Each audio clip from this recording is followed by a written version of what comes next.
سلام، من علیرضا هستم. با یکی دیگه از ویدیوهای آموزشی نتورک دریم در خدمت شما. تو این ویدیوی آموزشی ما میخوایم در مورد دستینیشن نت صحبت کنیم و ببینیم چجوری میتونیم دستینیشن نت رو توی روتر میکروتیک پیکربندی کنیم. ممکنه شما در مورد دستینیشن نت قبلا شنیده باشین اما از اسم دیگه برای اون استفاده کرده باشن. دستینیشن نت همون پورت فورواردینگ هست که توی تنظیمات مودم های ADSL هم ممکنه شنیده باشین. خیلی ممنون میشم اگه این ویدیو رو دوست داشتین اون رو لایک کنین و توی کانال ما سابسکرایب کنین.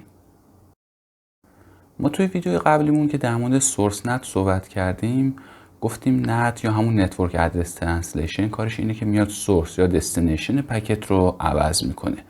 اگر ما یه پکت داشته باشیم به این صورت که توش سورس ادرس داره و دستینیشن ادرس داره، توی سورس نت میومد سورس پکت رو عوض میکرد و توی دستینیشن نت که توی این ویدیو میخوایم در موردش صحبت کنیم دستینیشن پکت رو تغییر میداد. کاربرد دستینیشن نت معمولا مواقعی است که ما توی شبکه داخلی شرکتمون به عنوان مثال یه سروری داریم که میخوایم از بیرون بهش دسترسی داشته باشیم.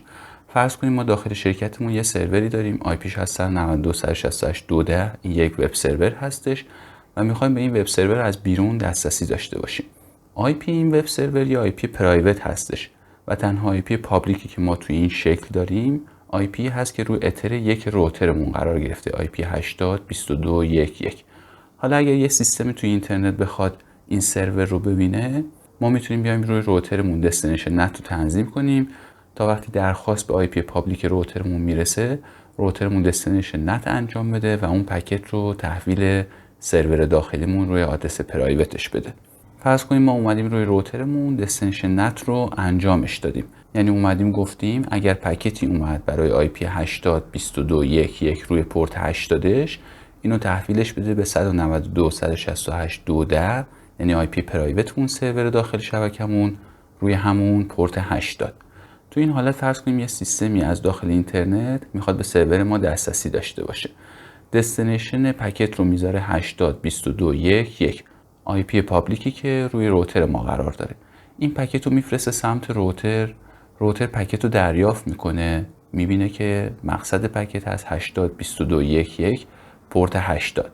با توجه به تنظیمات نتی که روش انجام شده میاد دستینیشن ادرس پکت رو عوض میکنه، یعنی دستینیشن رو میکنه 192.168.2.10.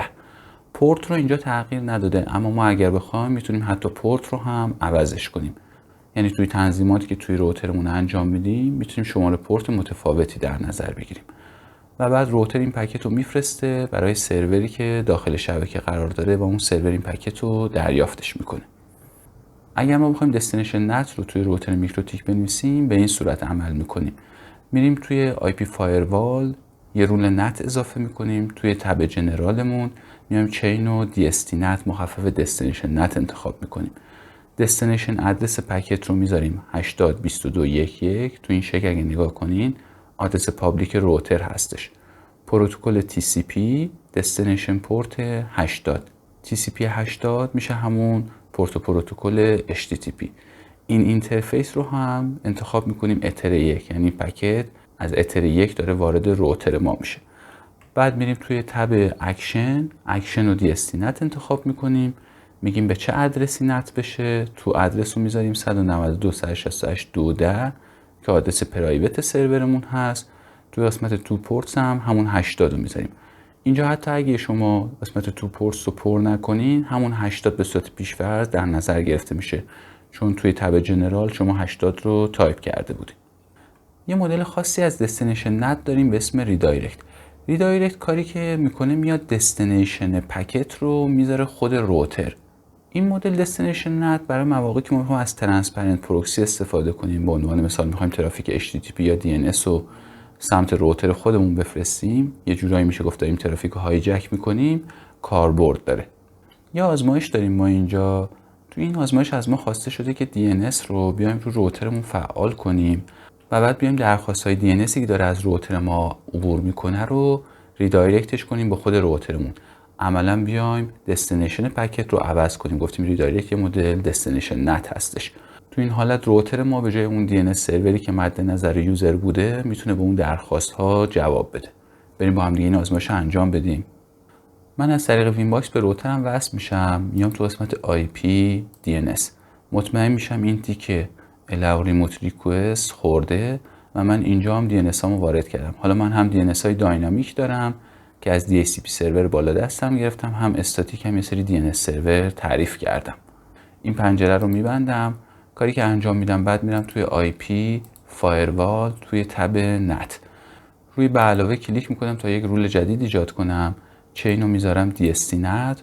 توی قسمت پروتکل UDP رو انتخاب میکنم چون DNS از UDP پورت 53 استفاده میکنه. میگم UDP دستینیشن پورت چند باشه؟ 53.